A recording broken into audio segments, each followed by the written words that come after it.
నేటి దిన వాక్య ధ్యానం కొరకు సామ్స్ 34 4th స్టాంజా 34వ కీర్తన 4వ చరణంలో రాయబడిన వాక్యాన్ని చదువుకుందాం. నేను యెహోవా యొద్ద విచారణ చేయగా ఆయన నాకు ఉత్తరం ఇచ్చాను. నాకు కలిగిన భయములన్నిటిలో నుండి ఆయన నన్ను తప్పించాను. చదవబడిన ఈ వాక్య భాగంలోని దీవెన నా ప్రియులకు మీరందరూ పొందుదురుగాక. వాక్య ధ్యానం కొరకై ప్రార్థన. కృపగల తండ్రి, వందనాలు. నేడు చదవబడిన ఈ వాక్య భాగం ద్వారా మాతో మాట్లాడి బలపరచండి.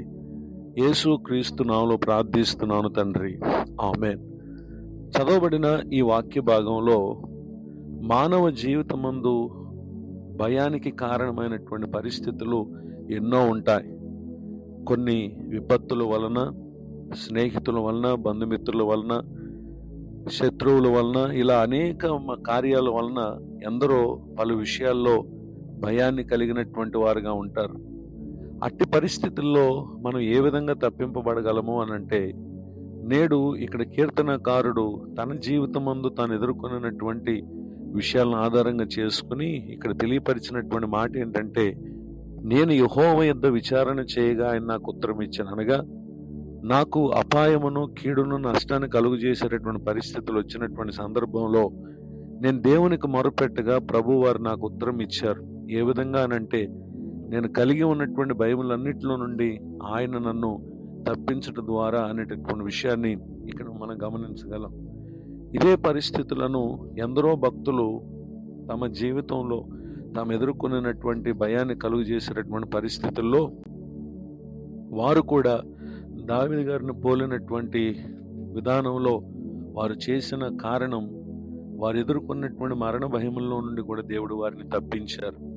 పరిశుద్ధ గ్రంథంలో రాయబడినటువంటి ఒక సంఘటనను మనం పరిశీలన చేసినట్లయితే, book of Esther chapter 4:16, Esther గ్రంథం 4వ అధ్యాయం 16వ వచనంలో, నీవు పోయి షూషాను కనబడిన యూదులందరినీ సమాజ మందిరమునకు సమకూర్చి నా నిమిత్తం ఉపవాసం ఉండి 3 దినములు అన్నపానము చేయకుండుడి. నేనును నా పనికత్తెలను కూడా ఉపవాసం ముందు ప్రవేశించుట న్యాయ వ్యతిరేకతను. నేను రాజునందుకు ప్రవేశించదు, నేను నశించదను. చదవబడినటువంటి ఈ వాక్య భాగంలో యూదా ప్రజలు వారు షూషాన్లో నివాసం చేస్తున్నటువంటి సందర్భంలో అహష్వేరోష్ అనేటటువంటి రాజు పరిపాలిస్తున్నటువంటి దినాల్లో వారికి హామాను అనేటటువంటి వ్యక్తి మొర్దెకై విషయంలోనూ, అలానే మొర్దెకై ప్రజలుగా ఉన్నటువంటి యూదుల విషయంలోనూ అతడు వ్యతిరేకంగా ప్రవర్తిస్తున్నటువంటి ఆ సందర్భంలో వారు ఈ భయము నుండి వారు విడుదల పొందుటకై ఇక్కడ ఎస్తేరు మొర్దెకైతో చెప్పినటువంటి మాటను ఇక్కడ మనం చదివి ఉన్నాం. వారందరూ ఆ విధంగా ప్రార్థించిన కారణం, ఎస్తేరు రాజుతో మాట్లాడగా రాజు వీరికి ఎదురైనటువంటి విపత్కర పరిస్థితిని గురించి తెలుసుకొని ఈ హామాను మొర్దెకై కొరకు ఉరి తీయించాలని సిద్ధపరుస్తున్నటువంటి ఆ కొయ్యి మీదనే హామాను ఉరి తీయబడి తమకున్నటువంటి భయములన్నిటి నుండి కూడా వారు విడుదల పొంది గొప్ప జయాన్ని యూదా ప్రజలు పొందుటను మనం గమనించగలం. Book of Esther chapter 7:10, Esther గ్రంథం 7వ అధ్యాయం 10వ వచనంలో, కాగా హామాను మొర్దెకైకి సిద్ధం చేసినటువంటి ఉరికొయ్య మీద వారు అతను ఉరి తీసిరి. అప్పుడు రాజు యొక్క ఆగ్రహము చల్లారెను. యూదుల విషయమై హామాను కలిగి ఉన్నటువంటి పరిస్థితి అది రాజుకు కూడా ఆగ్రహాన్ని కలుగు చేసింది.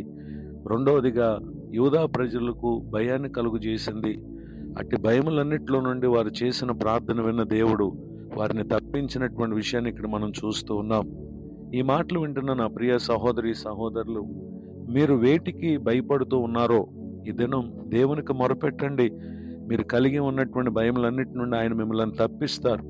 నాడు వారిని తప్పించిన దేవుడే నేడు మనల్ని కూడా తప్పించడానికి ఆయన సజీవుడైన దేవుడు గనుక ఈ దీవెనకు నా ప్రియులకు మీరు అందరూ పాత్రులు కావాలని హృదయపూర్వకంగా కోరుతూ ప్రార్థిస్తూ ఈ మాటలు ముగిస్తున్నాను. ప్రార్థన. కృపగల తండ్రి, వందనాలు. నేడు విన్న ఈ మాటలు మా ప్రియుల ఆత్మకు నిశ్చయముగా మేలు కలుగును గాక. దైవజనులను, వారి కుటుంబాన్ని, సేవా పరిచయం దీవించండి. కృంగిన వారిని, దుఃఖితులను, వేదనలో ఉన్న వారిని ఆదరించండి.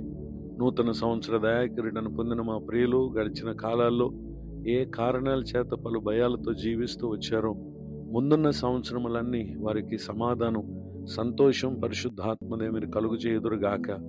ప్రతి కార్యమందు మేలు కలుగు చేసి నీ ప్రజలను కాపాడమని యేసు క్రీస్తు నామములో ప్రార్థిస్తున్నాను తండ్రి, ఆమెన్. తండ్రి కుమార పరిశుద్ధాత్మ దేవుడితోడే నడిపించును గాక. ఆమెన్.